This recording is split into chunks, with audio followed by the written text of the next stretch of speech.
Welcome back, everybody, once again to another post-show analysis. We bring the statistics, the high, the lows, the medians, the average Joes. Welcome once again to the predictions post-mortem for the first time for AEW, as AEW Revolution has forever filed away in the archives. So hello, everybody, and welcome back to this unique forum. It is, of course, I, the Superman, the Super Brand, the voice of us for Great for All Things Professional Wrestling. Damn it, my name is Noah Foster, and I also enjoy statistics. And I'm not the only statistician, as you see here. My fellow analysts who will show you and keep it real and mean if needed to. PapaGino is here as well. Show him some love. Subscribe today. You know what to do. So thank you all for tuning in. Please subscribe, comment, tell a friend. If you want to dictate the conversation, super chat, PayPal, that pass as simple as that. And if you also put in your predictions this past weekend, thanks for joining the All League. Would love to know your predictions, opinions, and your scores too. Without further ado, Gino, how are you?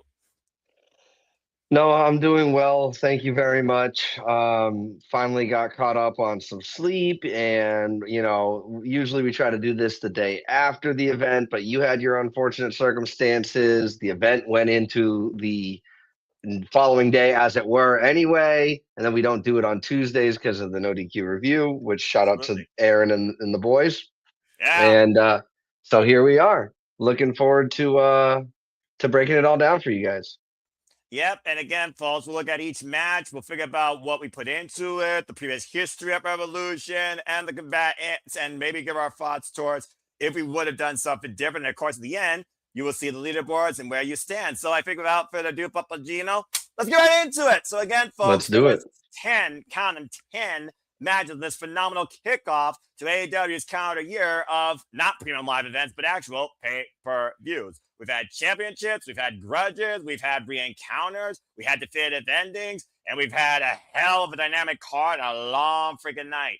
So without further ado, and good to see Dave Shefflin and Oofman in the chat. Oh, go follow, by the way, when it's time to gab with Oof, also on the YouTubes. And again, folks, you may see down the line, maybe others join us, maybe the top scorer, the lowest scorer might join us. Other ways we might make this more dynamic for you and bring more of a conversation for you as well. Also, stick around as me and Walter Cruz, amongst others, we'll be doing a live watch-along coverage of the fallout from Revolution tonight with AEW Dynamite. Again, Dave, I was fortunate enough to get power back on just in time after 54 hours straight of nothing at 7:45 p.m. Eastern Standard Time Sunday night, so I was indeed able to watch the show.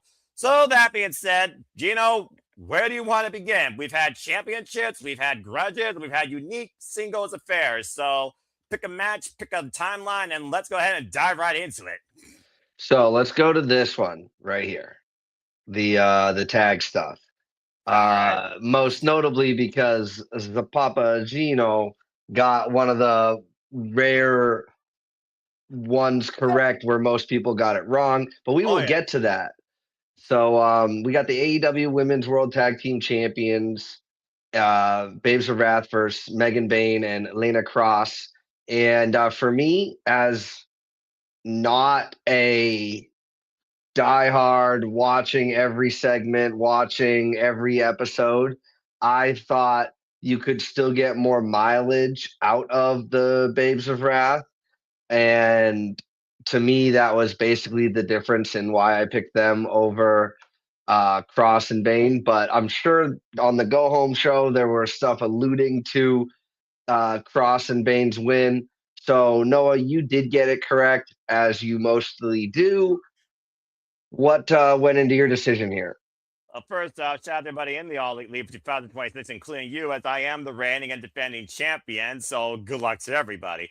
For me, it goes like this. When the Babes of Wrath first won the AEW Women's World Tag Team Championships in the tournament, I knew there had to be a catalyst for something else, whether it was Sister Sin or whether it was Mega Bad. A change in the narrative, though, was brought forward, especially for me, with Lena Cross, now probably wrestling, yes, when she came down under in Australia and dropped the champions post-match after Mega Bad lost. Unfortunate circumstance with Penelope Ford, and of course, this was technically the second time that this combination of Mega Bad, now known as Divine Dominion, have now gone after the Babes of Wrath. There was also a cause and effect that I thought about here. Willow Nightingale is a double champion, TBS champion and tag champion, and she was defending both the same night. Statistically, if a double champion is going to show their merit and will, you don't expect them to go 2 for 2 in the same night when both championships are on the line. So thanks to that, that's another reason why I went with Megan Bayne and Lena Cross, because if it wasn't for Penelope Ford being injured, I think Megan Bayne, who's been overdue for a championship run of sorts in AEW, was due to get her moment here alongside Penelope Ford. But they had to change the script, as we would do, because, again, she's injured. With Lena Cross being fresh to AEW, but Megan Bayne being the established, experienced one, this is the perfect dynamic for Lena to grow with what Megan Bayne knows and how Megan Bayne leads. Plus, Megan Bayne's tag team history goes through Stardom as well. She's a former Stardom tag team champion, which also led me to believe she was due for this. I had to go with what's now known as Divine Dominion on many of those circumstances, and I was right. Yes, you were, as were 10 other people were correct with that. And looks like I, missed the boat with that one. Shout out to everybody watching in the chat. Darren And G, whether it's on Uthman, demand Dave, or live, we Lucille. appreciate you guys. What was that?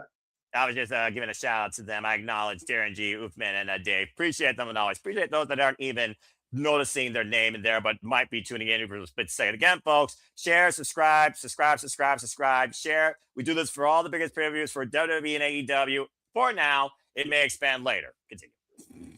All right. So we've got the FTR versus the Young Bucks in the tag team championship. For me, I also got this one wrong. I thought that there would be no way to make fans cheer for the Young Bucks ever again. And they did it, and I was like, you know what? They're fighting for the championship. I'm gonna pick them because it seems right. Now, at the risk of being long-winded here, I just don't care about FTR. I don't. I don't like, it's not like I dislike them. I just am indifferent, which is arguably worse in wrestling than hating somebody or disliking them, because at least, like, with that hate, you get heat. For the FTR, to me,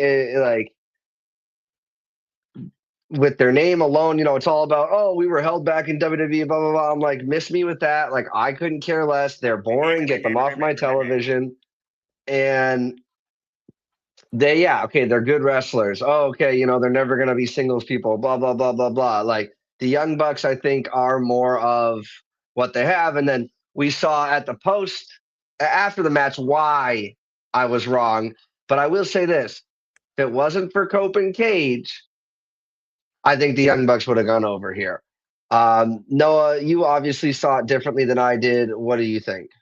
It goes like this. I look at FTR as, again, a catalyst to something else. And I go back to the history of the Young Bucks, but a history of tag team wrestling dynasties. At All Out last year, for the first time ever, we saw Adam Copeland and Christian Cage. And of course, ENC won, but it didn't come without a price to one Beth Copeland, and a receipt was due. With this year being the possible end of opportunity for the Radar Superstar at Wrestle Dream, that will be in Canada, date and time to be determined, I had to think something big was going to be set up. And I thought that was going to rise out of Revolution. Honestly, I thought it was going to be in the fallout. As far as that goes, though, when it comes to these two teams' dynamics, this is their fifth tag team encounter since they have come together in AEW, and the score was even. Not every time you see somebody in their hometown do you expect them to get a big win. Yes, it was nice to see the family there, but FTR, they're back in true form. They are the heels. They are the top guys. They are the ones that literally will do whatever it takes to hold on to the tag straps, and Stoke being a crutch of a manager makes it even more of a fine package to go with. For me, I think FTR is going to hold on to these titles until either Adam Copeland and Christian Cage takes it off them, or as I've seen in recent weeks, a new young upcoming team takes it off them. I don't think the Young Bucks need it again. Do the Young Bucks, though, offer that experience value where you think they're going to win? Yes, but I don't think the Young Bucks need to be four-time, might I add, AEW tag team champions. Keep in mind, if they did that, they would have the most reigns as the tag champs, and I don't think for them at this point it's necessary. So I'm going to FTR retaining. Well, I respect that, and obviously you were correct. I am not just saying this because I picked the Bucks, but I think it was the wrong decision. Either way, like you talked about last night on the review, right? You want to bring in young stars, but these both are experienced teams. But you can make stars again out of the Young Bucks. FTR has a very clear ceiling when it comes to mainstream appeal. and the Young Bucks, like they had the most popular T-shirt in the world going into like the first ever AEW event before AEW was even a thing. You know, their shirts are being sold at Hot Topic. You're never gonna find somebody wearing an FTR shirt not on television at an event. So for me, it was you have the opportunity to get some more star power underneath that division. They didn't go that route because they brought in the outside star power, you know, with in Cope and Cage, even though you know they're AEW guys now, but they'll forever have always been, you know, Edge and Christian. But that's a good way to make that transition. But we'll see what happens. We'll see how it goes. I can't imagine FTR beating Cope and Cage, but then again, I couldn't imagine them winning Sunday. So with that down, I'm looking forward to talking about this, Noah. Damn it. The Don Callis family, from all the signs I can tell, is very disliked amongst the fans, and maybe whether that's because you want them to be disliked or because you actually have go away heat, it doesn't matter. We had the Don Callis family, the current champs, versus Mystico and Jet Speed, and for me, and to give everybody a little peek behind the curtain, I was in the middle of driving and visiting family this weekend, so I didn't get to do a lot of research. I kind of just went with my heart, and I was driving while circling a screenshot on my phone of who I thought was going to win and sent it to Noah, and then it only sent the one side. Then I had to type it out. So who even knows if all my picks went incorrectly, but I did pick Mystico and Jet Speed. I based on what I've seen with the product lately, it seemed like it would be the opportunity to give them the championship and move forward with the new champions. And it looks like Walter and I, the old reliable one and the new reliable one, we both got that one correct. Probably going to be the most lopsided correct versus incorrect ratio today. But Noah, got it wrong. Why were you backing the Don Callis family so hard here? Why was everybody else? Yeah, I should have looked at Revolution statistics versus recency bias.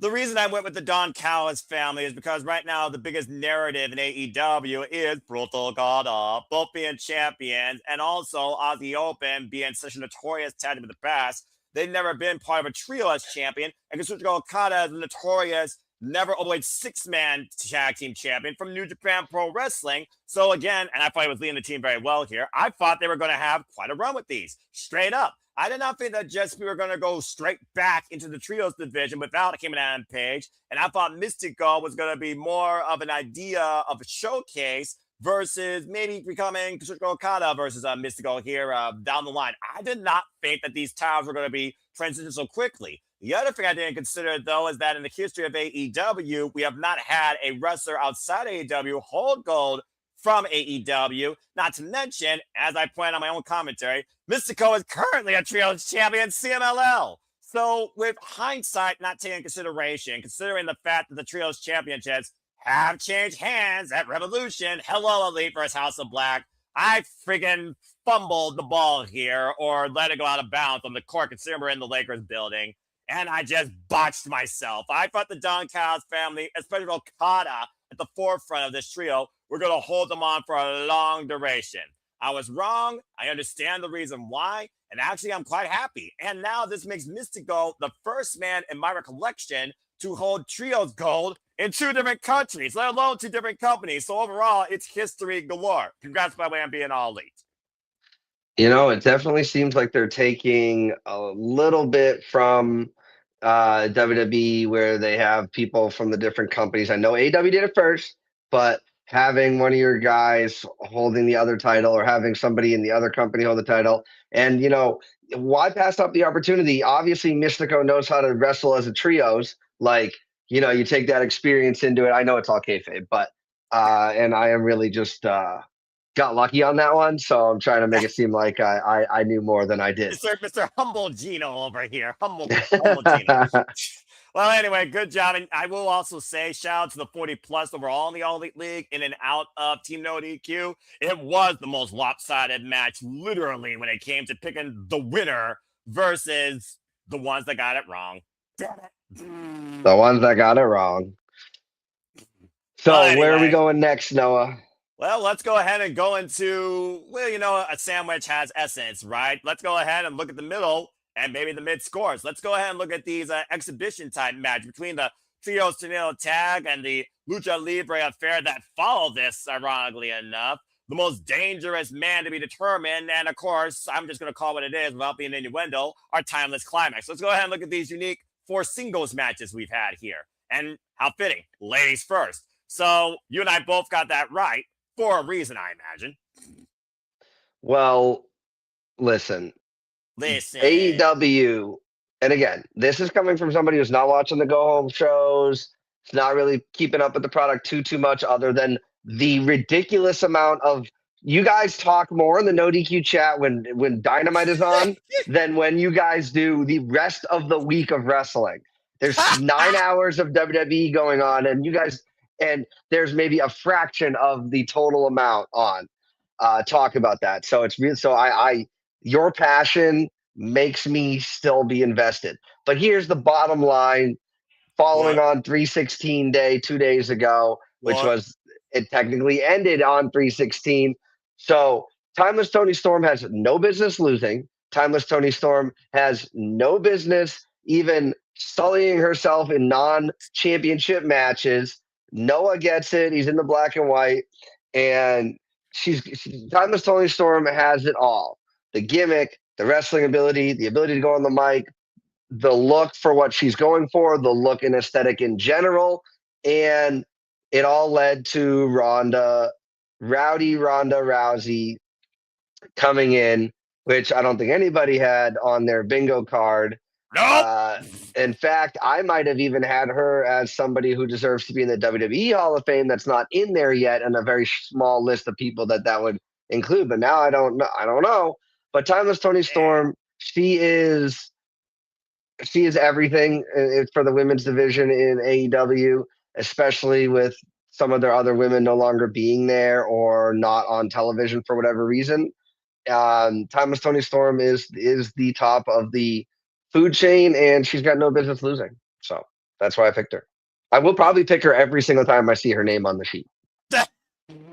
I mean, to be fair, she had one of the highest single wins records last year in AEW, next to Chris Statler with the overall highest wins record, and we'll get to the World Championship matches here after this. But bringing things back to full color, it's one of those things also looking at Revolution records. She sent the glamour, Mariah May, to her death in a Hollywood ending. She defended the AEW Women's World Championship against the virtuosa Diana Perazzo successfully at Revolution. Revolution has been a stage for Tony Storm, Timeless, Illustrious, Outcast, whatever the frick you want to call it, since he's been here in AEW. I look at Marina Shafir as a foil because Marina Shafir, she's coming to her own this last year. No one wrestles like her. No one has a style like her. No one has an attitude like her. She retaliates and mutilates. Her own words. It's one of those famous business side tangent, this epilogue of Timeless Tony Storm's mother, since she lost the Women's World Championship, but she wants to get back there after her last promo, where she called out Shafir for everyone banned from ringside, that I think that Timeless Tony Storm had to win here.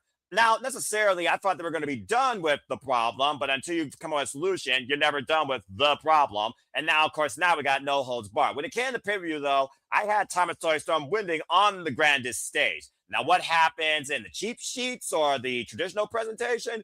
Wait and see tonight. For me, though, just based on her record and where I think Timeless Tony Storm wants to get back to and how much longer I think this is going to go before the Ronda Rousey inclusion, I think Timeless Tony Storm had to be the one to bring the, let's call it what it is, the curtain call. I will say this, though. In the history of me as a wrestling fan, I've never called a competitor kicking someone in the V and biting someone in the B to pick up victories in their matches. If you know, you know, folks. And that's why there's only one Timeless Tony Storm. Jesus Christ almighty.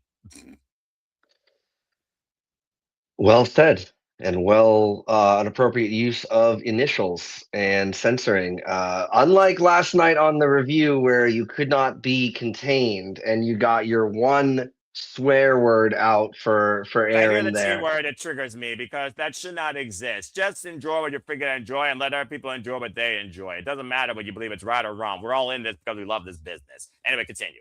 But Noah, this is television. This is art. if somebody doesn't like what we like, then they're wrong. Obviously. Obviously, I'm I being guess. facetious there. I guess. You know what? I guess. Anyway. Yeah. But yeah. It's like trying But, to talk to somebody about a TV show or something. Like if they don't like it, but you like it, it's like they're just not, they don't get it. It's like, all right, bro, like if you're telling me that, then you don't get it. But whatever. Let's move on. it is what We it is. had another trios match. You know, it's funny because I hear a lot of hate online, especially WWE related when it comes to multi-person matches. Now I understand that tag matches are different because one-on-one tag matches, but it's 2-on-2. Right. But it seems like there's a lot of multi-person stuff going on, but there's still not. But there's still one team versus one team, so I guess it doesn't crack the whole just too many people situation. But here we go. We have Strong, Cassidy, and Allen versus the Dogs. I mean, to me, like these guys, maybe not Roderick Strong, but Orange Cassidy and Darby Allin are stars for this company. They are maybe not, again, the most over in the mainstream. You know, I would love to see AEW stars doing more interviews, being more out in the public eye, going to premieres and things like that of movies and things like that, because that's really what makes people want to, when they see them, they come over to watch the product. And I feel like WWE will always have that edge because it's always on, oh, we're on Good Morning America tomorrow or whatever, whatever. And I just don't see that a lot with them. Like Darby Allin is the climber of Everest, and he will always have that. I listened, speaking of doing media and stuff, I listened to him on CVV. I had no reason to because honestly, I couldn't really care about Darby Allin. But then I listened to his interview and it made me care about him. I'm invested in him. Orange Cassidy with this gimmick of I don't care, like I never want him to change the gimmick, right? Like that type of stuff works for me. And he's the only one that doesn't. I love a good gimmick. So Roderick Strong, though, like I didn't buy him in NXT. I don't buy him undisputed or any of this stuff or whatever. I could care less about Roderick Strong too, which is part of the reason why I just feel like a lot of the guys don't work for me as well in AEW. But Darby Allin has no business losing. Orange Cassidy has no business losing. And that's where my head was at while I was driving by myself from Boca back to the Tampa area. I mean, what about you? It's a fair analysis. One of my favorite things about AEW when it comes to multi-person turmoil, whether it's a team, whether it's a faction, whether it's an army, whether it's anarchy, it's always a wild party of absolute madness to the finish. And that's what this is here. I look at the history of Roderick Strong and Orange Cassidy, and can they coexist? They don't conglomerate, but apparently they want to be a tag team now. What caused this sudden change? But I look at Roderick Strong's history in tag teams outside the Undisputed Era, outside ROH, outside NXT, when he betrayed his person, Pete Dunne, in the Dusty Rhodes Tag Team Classic Finals. I almost thought this was a crutch, and I almost thought that Roderick Strong was going to pull a coup here and join the Dogs. I also look at the fact that the Dogs are an established known trio, but they're only known in New Japan, and that probably also bit me in the butt. They ran notoriously all across the Japan Pro Wrestling. David Finlay, of course, his preview debut, Clark Connors, and Gabe Kidd, all of them as a trio as their preview debut. But it's one of those things where you come in as a group. You don't necessarily have to win, but you leave an impression. And the impression here is that at the end of the day, this is about one thing. Gabe Kidd, Darby Allin's continued turmoil since the Death Riders mercenary angle. Ever since that freaking steel cage match has been endured, Darby Allin and Gabe Kidd have been trying to literally put each other in the ground to once pushing up daisies. After Gabe Kidd lost Darby Allin at World's End, I should have known it was going to escalate later to something, but I didn't know when we were going to have our singles match until tonight. And I guess this trios match was the crutch. At the end of the day, I should have gone with Darby Allin getting the better of Gabe Kidd, finally, to lead to what I hope is the finale, but I didn't. And I really thought Roderick Strong was going to betray Freshly Squeezed Orange Cassidy. There were so many X factors here with the non-established trio. I didn't think they were going to do it. And it got me in the ass. Well, That's one way to put it. And I do want to shout out to the guys watching around in the chat again. Will say, so Uthman got it wrong. Dave got it wrong, along with you, Noah. So, at Damn this point in situation, Aaron obviously isn't watching, but he got this one right. He had a great showing. it.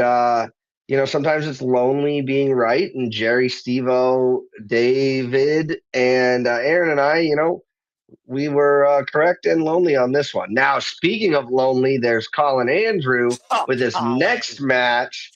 And here we go. It Oh, this was is so good. Andrade, who had no Andrade, Cien, El Idolo, Almas, no business losing to Bandito. But we knew this was going to be a good match. You probably didn't even need to exist, but it did, and it worked. But Bandito has no business beating Andrade. They just got him back after with all the drama leaving WWE.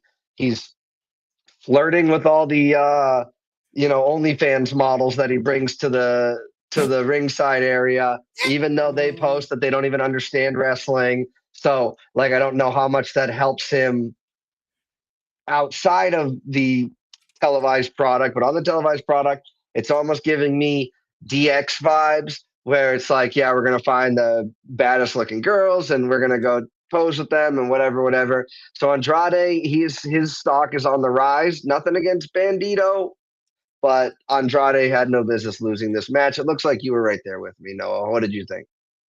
First off, ever since Andrade got released from prison, I mean divorce, ever since Andrade Igalo came back to professional wrestling in fine form, damn it, he's absolutely been incredible and unstoppable. He also is coming off a loss against Yoda Studio for the Goldweight Championship in the New Beginning in New Japan. He has currently 3 different championships, and let's not forget Bandito, who only has 1 singles loss so far this year against MJF for the WWE World Championship. He is the current Ring of Honor World Champion.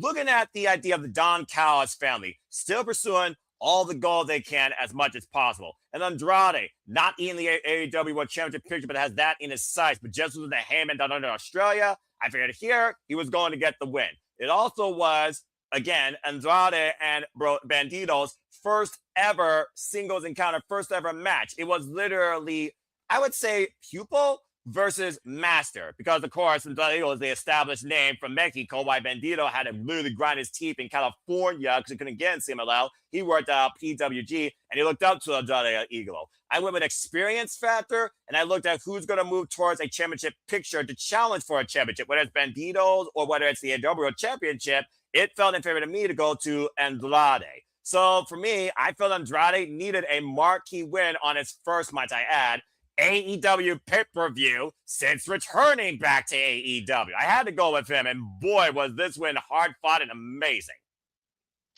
Absolutely. Now, moving on to something that I got wrong, but I shouldn't have. So this isn't so much me getting it wrong as it is AEW getting it wrong. Oh, Swerve really? Strickland, obviously, versus Brody King. Swerve Strickland's a made man. He's a former champion. He's all of these things. Brody King needs some wins, and I think that this win over Swerve would have been better than a win of Swerve over Brody. I don't think Swerve gains a lot from it, but I think that Brody, he's not really an outsider, but he is a musician, so it's kind of like adjacent. But I think that if we're going by what was said last night on the review and going by the idea that you want to try to create, bigger and better stars, like, I think this could have been an opportunity to pull the trigger on somebody who, as a casual fan, I want to get behind. I'm more aware of Swerve, not necessarily because of anything else other than his former entrance theme song and his ability to take non-wrestling related wrestling injury type spots with the syringes and the staple guns and all that stuff. Like, there's no doubt he's a badass. He's fearless. Like, you want to talk about somebody with Cero Miedo, like, that's Swerve Strickland for sure. Accurate. But I thought that you could do. I don't really like, and we were talking about aesthetics in the chat. Like, I don't really like Brody King's whole aesthetic, to be honest. But like, it kind of fits with his like rocker not even gimmick, just the reality of it, which he is a rocker. Yeah, he's So literally a leader of a band, a freaking heavy metal band. You're kidding me? right. So again, I don't really like Aleister Black. I'm not a fan of the tatted from head to toe nonsense, but you do you. It's your body. And that's not going to look good in 40 years, but you do you, whatever. And I just thought Brody King should have won this one. Obviously, JJ Williams and Cass were on the wrong side of history with me, but it will be the correct side of history down the line when they realize they fumbled Brody King. Noah, what do you think about what made you have Swerve Strickland? Obviously there are the obviouses, but what made you pick Swerve? Well, his Revolution history, like I said, he previously won the Trios Championships alongside the House of Black. He was last year involved in Revolution, challenging Kazuchika Okada for the Continental Championship. And we're on close to his home turf where he got his stomping grounds in at Santino Brothers Wrestling Academy. But to me, Brody King right now, he's just now breaking out into, I feel like, a singles type of idea and identity where he wants to become a champion. And I didn't think it was his time yet because right now is the aspect of who's the most dangerous man. And this all goes back to Kenny by God Omega. Kenny Omega endorsing Brody, and Swerve was like, and tried to cop kill him for the announce table. Case in point here. For me, I look at it being a bigger narrative for Swerve to get back to where he wants from. Because, again, Swerve signed the dotted line Revolution 4 years ago. This was the stage that Swerve Strickland came in on, and 1 year later found his spot and has been up ever since. Last year, it was about Swerve for AEW.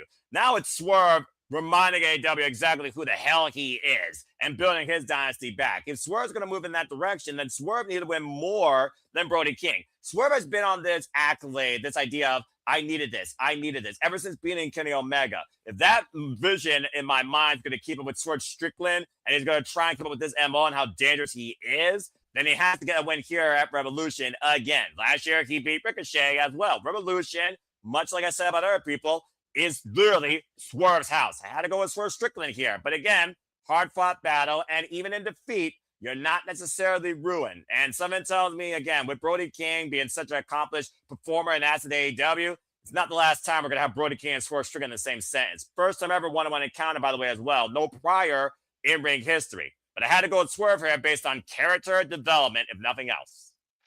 Right. And I get that. And like Uthman said in the chat, Swerve is in the title picture. He had to win. I mean, unless he's the next challenger for the AEW World Championship, then I think you could have lost and still got back to that point. Again, we're talking about WWE fumbling or the potential when they should be pulling the trigger on people. Like for me, beating a former world head or former AEW World Champion is a way that you build up new stars and bring somebody else into that title picture. Because I hate to break it to you guys, Swerve ain't beating MJF. MJF is going to lose to somebody who's going to be a first-time AEW World Champion, because that's what you should be doing when you're AEW and you have MJF, who does the interviews, who is in the red carpets, who is in movies, who lives the gimmick inside and outside the ring. Like that stuff needs to be passed on. And regardless if you're in the title picture or not, I do think that I stand by thinking that more could have been gained from Brody than Swerve would have lost in a losing effort. Now, well, to that point, Gino, I also just want to put this out there. Brody King did beat MJF earlier this year, happenstance aside, and did get a chance at the World Championship down under in Australia. Swerve Strickland, keyword, Swerve Strickland and MJF have never faced each other in the ring in AEW, but have teased it now in at least a couple of backstage segments in the last year alone. There is a lot of unique tastes to come with MJF holding the Triple B, which we'll talk about here with the echelon of the pay-per-view, in my opinion. Absolutely. And that was one of the reasons why I got excited for AEW when they put the strap back on MJF, because MJF has no shortage of challengers, which also kind of means he's not going to lose the championship to any of them until he's gone through a lot of them. MJF losing to Ospreay, Dave says, I think that's very smart. Again, from what I understand, Ospreay hasn't won the world championship in AEW yet. Nope. So that's how what I said still stands to reason. But he did beat MJF last year to win back the AEW, what was American, back to the International Championship. They are 1-1 against each other, and their first one went 59 minutes and 58 seconds. I'm just saying. Yeah, so we're in for an absolute banger, and I'm sure somebody's getting a needle into the cheek. And speaking of needle Oh into the boy. cheek, we have the middle of this row Man. here. Moxley, the current champ, versus Konosuke Takeshita. I believe I said that right this time. You did. I'm very impressed. The reading of it doesn't work for my brain, and I just have to, because I've heard it a million times. I haven't read it so often, but like Virtue said last night on the No DQ review, shout out to them as well. AEW can be taking this opportunity to build up Moxley again. He's somebody who has his own cachet. You've got his former stablemates who, at the time, everybody thought Dean Ambrose was going to be the breakout star of the Shield. And you've still got Seth Rollins and Roman Reigns being top dogs, uber hounds, if you speak German, in the industry alone. And I think if you're AEW and you have somebody who has that proximity, that adjacentness, without having to mention it, you push him to the moon. And I do think it would be nice if Moxley stopped with the color, but I think that that's in his contract. Color in every match, period, and a discussion. It's not been every match, but it's probably been more of his matches than most other people. Continue. And it hasn't been him every match either. Continue.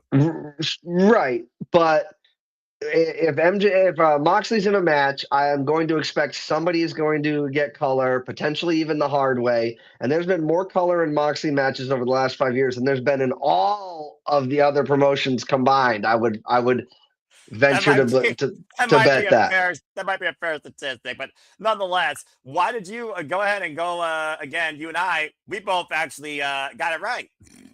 We did. And for me, it's kind of all this stuff that I was just saying about him. Like Moxley, like you just gotta run with him. Nothing against Takeshita, but like I know he's great in the ring. Say what you will about what I'm about to say, but somebody with the presence, the cachet, the mic ability, the adaptability, the drawing power of Moxley, he really shouldn't be at this point. He should be the one being built up, not him being used to build up people outside of his stable, of course, because we know that that's all coming to an end at some point and to a head. But it had to be Moxley. I mean, he's like Tony Storm for me. I'm probably going to be picking Moxley unless he's going against MJF in everything moving forward, unless they give me a reason not to. But what about you, Noah? Oh my gosh, this was so damn good. This was my match of the night, damn it. Okay, straight up. This is their 5th singles encounter, but Jon Moxley has not had a singles loss since the Continental Classic. You know what that singles loss was against? His last singles loss? The Alpha Konosuke Takeshita. On the previous attempts, they currently were 2-2, but Konosuke Takeshita is also the best Continental Classic performer in rivalry history. He went literally 4 straight wins and 1 draw. He was not pinned or submitted during that entire tournament until the semifinals where he lost to Okada. There's a foil for you there. I also got Jon Moxley's mentality of what he believes professional wrestling should be, what this business deserves, and this adaptability towards every style possible. The Continental Championship truly defines you by how well you control what happens in the ring. No one's been more of a ring general since holding the title than Jon Moxley, with wins over El Clone, Josh Alexander, Hector Sherrill, Shelton Benjamin, Ace Austin, just to name a few. But the mentality of being the strongest, defining yourself by this championship, it fit both men so perfectly, and Konosuke has truly grown to his own. For me, this leads to Konosuke truly standing on his own, because he didn't want to do it the Don Callis family way. He wanted to do it his way, either in loss or defeat. Both men wanted a definitive finish. For me, this title fits Jon Moxley and what he believes the Death Riders are trying to do at AEW. For Konosuke, it leads to other things, because I think Konosuke is also soon enough going to leave this family. And we talked about Okada earlier. Far from Kazuchika Okada, I think that's going to be run back. But there has not been a more fitting role for Jon Moxley to find somebody to overcome him, work harder than him, show they deserve it more right now than him holding the Continental title. I couldn't see him losing. And Benson would happen afterwards with the bruv, considering he is 0-2 against the Death Rider. that very well could be the person that takes the Continental Championship off of him. But in the meantime, Cano's going to Keshka. There's bigger things in store for the Alpha, in my opinion. I had to go with Mox retaining, and it was not fucking easy. It wasn't easy for you to pick it, you're saying, or it wasn't easy for him to get the victory? It wasn't easy for him to get the victory. This match was the longest match, 25 minutes, and the Alpha's body gave out, not his fighting spirit. He had a capacity and a submission. And there's a lot of great storytelling to be told there. That's obviously part of the reason that the pay-per-view went into the wee morning hours on the East Coast, for sure. But you gotta, they're giving the people what they're paying for. You can say whatever you want about short pay-per-views or premium live events and long pay-per-views and whatever, but if you're paying per view, they're giving you your money's worth. Then nobody can take that away from them. Speaking of stuff that I would like to be taken away, we had Chris Statlander, or only Colin and I were still riding the status where it's at train. And, always. Continue. And well, apparently not always, since you went with it's not. Is it Thekla or is it Tekla? It is Thekla. Okay, because I heard Aaron say Tekla. And I'm like, have I been saying it wrong? Like, I'm pretty sure I haven't, but I never 100% on anything in AEW, except for what we will get to in our main event, of course. But Thekla, current champ, they got the championship there and won the match here. 2 out of 3 falls, which again is something that is you're getting your money's worth. But if you're looking for If I'm at a movie and I'm like, this movie was like 20 minutes too long, where would I have cut? I might have cut 2 out of the 3 falls off this match and then made it just a 1 fall. But it's all about the storytelling and the brilliance of how you set things up in wrestling and the story and the ride that they're taking you on. And again, I didn't watch it start to finish, so take what I'm saying like that with a grain of salt. Now, speaking of long events, I guess City said that you told him you demand a 24-hour marathon pay-per-view. I didn't say that, but hey, if I'm paid to do it, I'll do it. Fuck it. Dang. Well, just know that it is incredibly bad for your health to do a 24-hour live stream. I know somebody that did that, and he was in the hospital for days. Straight up. Yeah, I mean, shoot, you need to resuscitate your body and your brain, once in a while. Recuperation and rest is key. I'm not bloody freaking crazy. Anyway, continue. No, but you are that damn good. So, yeah, I picked Statlander because I thought I was under the impression that Stat was still where it's at, and I was wrong. You still believe that, but had the foresight to pick Thekla. So what made you go with that? Well, Chris Statlander is, in my opinion, much like MJF, truly the foundation of what AEW is all about, in truly being where you are as a wrestler and where you wrestle. Coming back from 2 knee replacement surgeries, 600 plus days out on injury, the biggest singles wins amount across the entire women's division, over 170 of them. She, of course, beat Mercedes Moné, Thomas Toy Storm, Jamie Hayter, Mina Shirakawa, and Thekla during her run. She's also about establishing character development out of this women's division and want to see what can flourish. There has not been a hotter commodity for the AEW women's division in such a quicker fashion.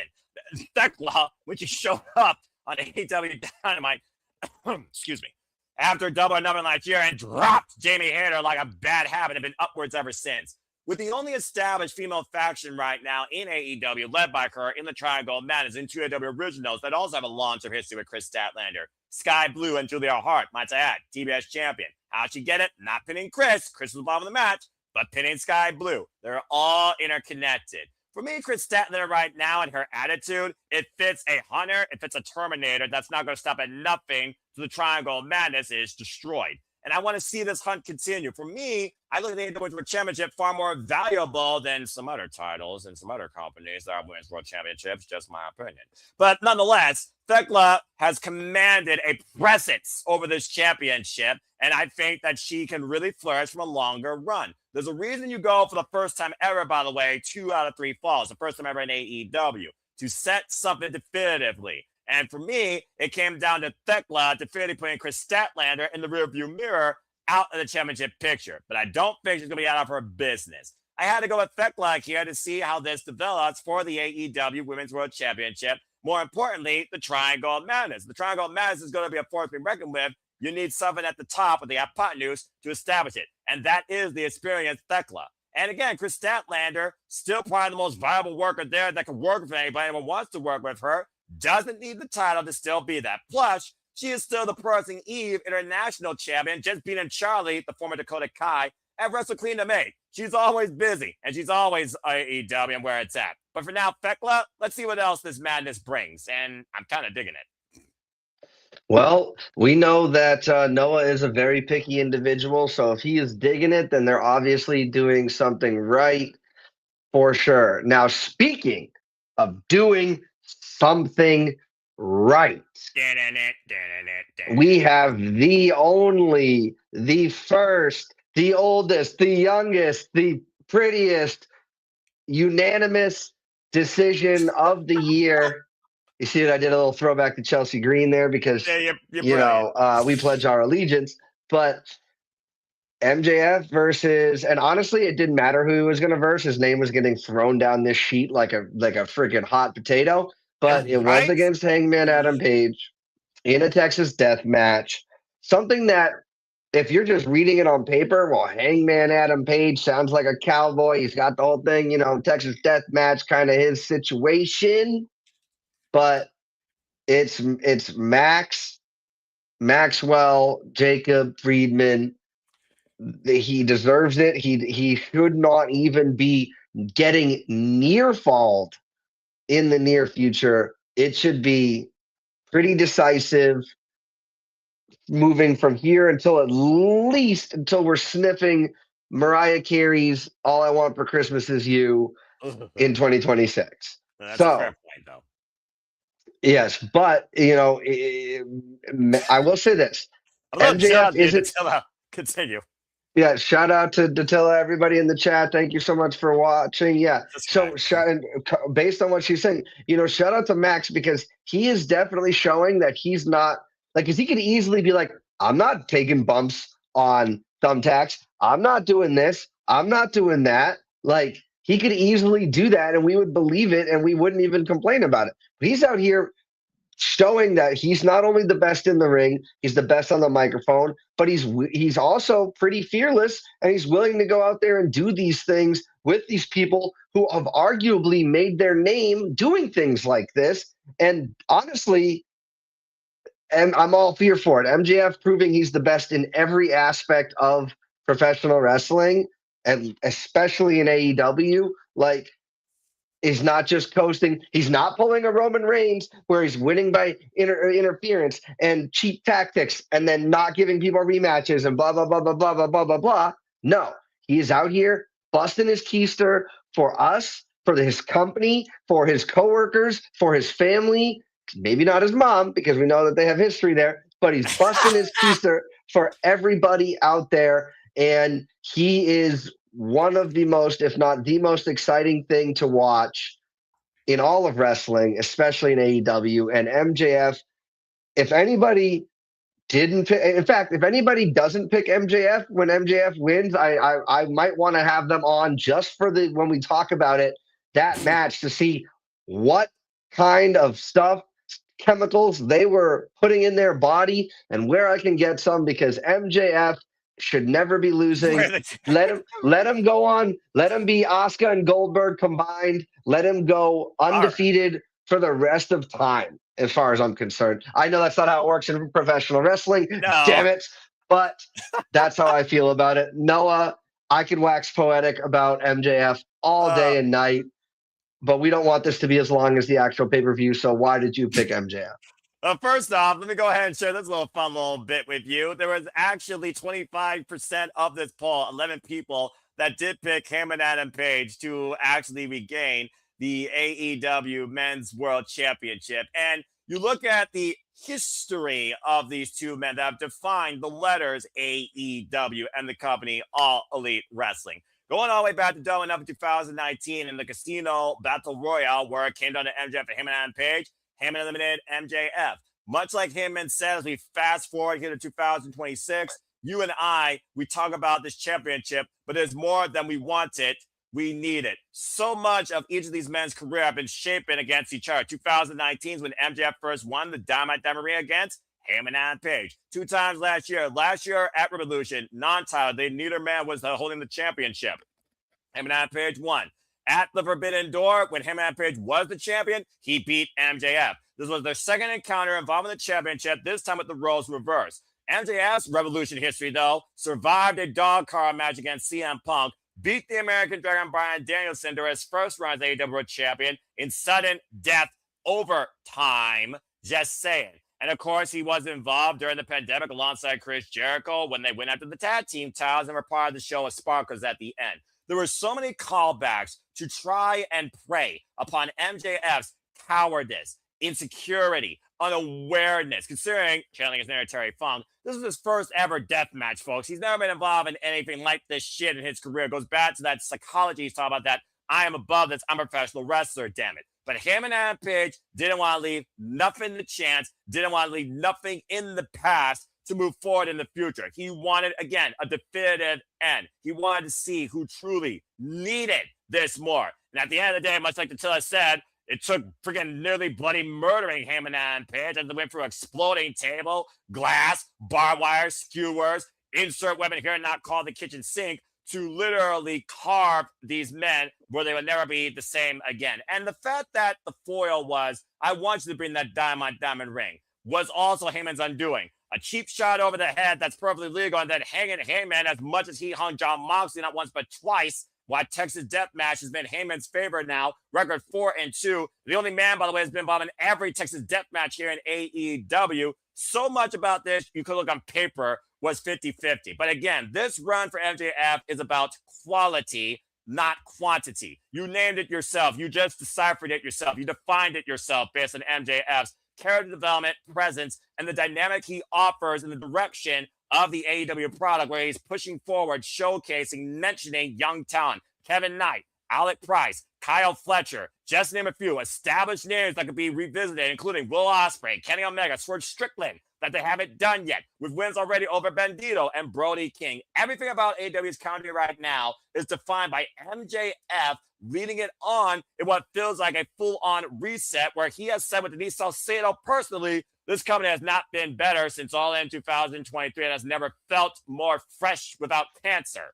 So, bottom line, Heyman was here to make sure that MJF truly could be what MJF wants to be, the main character, the real character. Maybe the people will finally choose him because they murdered the Hangman as he stood over him like a freaking carcass fought over at the end of the most damnedest war I ever got to call. If MJF was not going to win this first time ever for him, Texas Death Match, then you almost literally reset all the hard work AEW has done in trying to redefine their roster with a whole new fresh picture. At the end of the day, this had to go MJF's way. The Hangman got hung. The Hangman is done with the world title, according to his word. And for some reason, I want to believe integrity still matters in professional wrestling. So I truly hope he sticks to it. And I do hope it means that MJF has a long run to come and we define who is the next face of AEW. It just won't be Heyman and Page, and this was the way to do it. Absolutely. And we know sometimes that when you're told you can never wrestle for said word title again, that they repeal that decision within a month of stating it. I'm looking at Drew McIntyre and Cody Rhodes' this whole situation, but that is a discussion for another video. Right. MJF deserved it. Let's go ahead and bring up all of the whole picture, and Absolutely. we will see how we did, everybody. So we've got Noah, of course, sitting at the top, but our humble king not putting himself above David, which we love, because if it was me doing this, you better believe my number would be at the top of whatever number I had. Listen, I may be Noah Andrew Foster, but I do not have an eagle like Maxwell Jacob Freeman. MJF is not NAF, all right? It's as simple as that. And Excel actually decides the order. Continue. Well, Excel. And so you got you just missed out. So which one of the, real quick, which one, the dogs or the friggin' dogs? The friggin' dogs. would you have switched, like, if you could go back, like, not knowing what you know now, but like kind of one that you were more on the fence about? Was it the dogs or was it Mystico? Like, would you have changed either of those? I probably would have changed the mystical one because, in hindsight, the one of the strategies of AEW this year has been dual contracting talent between CMLL and AEW. Persephone, Mascara Dorada, Hechicero, and now Mystical. Ah! Okay, Oh and for well. me, I definitely would have. Um, I wouldn't have changed the Young Bucks. I probably wouldn't have changed Stat. I might have explored the Babes of Wrath change if I was like paying attention more to the product like that. Yeah, so Noah and I both have an A-N middle name. So his is Andrew, mine is Anthony. Two very strong names, if I do say so myself. There you But go. I digress. And so, yeah, I mean, I'm at 6 points. But again, I did it late, not not after the pay-per-view started, but I did it late with no research. And I know Noah doesn't do his research, but at least watches it, which you could count That as is the research. research, and I also do the research. I don't do the research. What you just say? Sorry, not that you don't do the research. I know you don't look at the dirt sheets and do That's like right. betting odds, and that's what I No. mean when I'm saying the research, Oh well, right? that's poor research in my opinion. But anyway, continue. Well, they say betting makes a poor man out of us all, but that's why we do Eh. this. It's fun here. Yeah, but Noah's super knowledgeable. Like his takes are his uniquely his own, and that is that's kind of where I was going with that. For me, I'm looking at what does everybody have to say, and I kind of aggregate it, right? Especially with stuff that I don't follow as much. So I got 6. Noah got 8. Shout out to Aaron for getting 9. And There's we your can't leave leaderboard. David, Walter, and Steve-O are right there. But I think for one hand on the wheel, one hand on the phone, I think I did pretty well there. You I was about to know, say you're swerving your own freaking lane. It feels like, but yeah, for starter overall, everyone did fairly well. The average pretty much was about 6 points, and nobody at all got it perfect. Not even in the all elite fleet, as I like to call it here. As I show you this right now, where my friend Ashley Reynolds is currently leading with Time with Aaron Riff, 9 points. But again, shout out to my Canadian friend, our Canadian friend Ash, my AEW crew brothers, Lex and King, regulars of the No DQ Galaxy and other prediction leagues like Kimberly, Alistair Emanuel, my boy Kyle, who I believe won this league last year, DJW, Rob Cree. Again, it's the kickoff. Again, last year they gave us 9 events. So at the end of the day, enjoy All Elite Wrestling. Continue to see predicting, folks. We're only just begun. Next stop, Dynasty. absolutely. And guys, real quick, I want to take this opportunity to thank Noah for all the hard work he does. He's going to say it's not that hard because he's good at it and it comes easy to him. But anybody who's watching knows that this isn't easy, and Noah deserves his flowers. And also, shout out to Noah for passing 400 subscribers on YouTube. Oh, Very well done. Very happy for him. Nobody deserves it more than this man right here. So if you're watching from my channel and you aren't already subscribed to Noah, what are you doing? Go over there and give him some love. Check out his stuff is in the description of my video. My link is in the description of his video. But if you want to check us out by doing the typing into the top search bar there, you can type PapaGino0017 to catch me. I will be recording my Major Push Wrestling talk show this evening. I'm going to be dropping that episode Thursday at 7, and I'll be doing some live streaming Rocket League, trying to get the new season going on tonight. And obviously, the No DQ review on Tuesdays. I am no longer a rotating moderator, not because of anything I did wrong or wasn't good enough at, as anybody who's watched would know that. Virtue's taking more of a spearheading role back into a full time before he ultimately retires. And then it would be, next man up, NIL as they use in sports. And I look forward to being able to be on with that with Noah. We've got so many more events. This is just the beginning of all the predictions, breakdowns. Oh, We yeah. will be laying them to rest, filing them in the servers, doing the data, all that stuff. But Noah, where can the people find you if they don't already know? Which would be Well, insane. But where can the people find you? well, again, I keep to myself, and as always, I like to say, it's not about me; it's about wrestling. But if they want to be part of the statistical fun and see the predicting, they can find me on YouTube and on the X and in Foster 1916. For I am nothing more but a simple man and a lifelong fan of professional wrestling. Damn it! Reminding you to gesture live to professional wrestling and have fun to the predicting too. It's as simple as that. Again, I'm always busy with stuff at the Super Liable Studios family. Again, we consider ourselves your one stop for professional wrestling coverage. So you saw it to the chat. She represents Rangers of Wrestling. So subscribe to her today. Always got nothing but love for our Mighty Morphin Pink Power Ranger of the City Predicting community. I mentioned Ash earlier. She is the Shinyon Pro Wrestling fan, New Japan Pro Wrestling like me. All right, got the, but she's always working hard. Subscribe to her today at Bad for Wrestling. Subscribe to my friends. Support all of my friends. Enjoy live, enjoy wrestling. Subscribe, follow. And again, don't let social media and don't let a keyword dictate your conversation, your opinions, your outlook on the business. This Saturday, we got another interview with another wrestler as part of our continued Ladies of Pull Down Mania coverage. Of course, we'll be covering that during WrestleMania week. So again, shout out to Leave the Base. That was part of the fun last weekend. We actually have Jasmine Allure coming up tomorrow evening, I believe.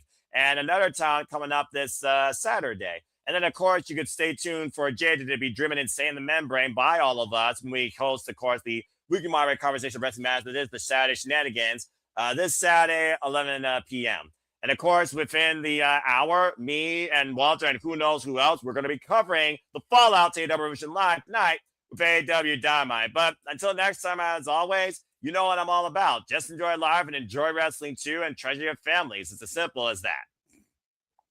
Absolutely. All right, guys. Thanks so much for watching. We'll catch you on the next one. Bye-bye. And as always, make a positive impact in life and give this a subscribe and a good like. And have a good night as AEW Revolution has been filed away in the archives. We'll see you for WrestleMania and AEW Dynasty on the next Predictions Post-Mortem. Bye-bye.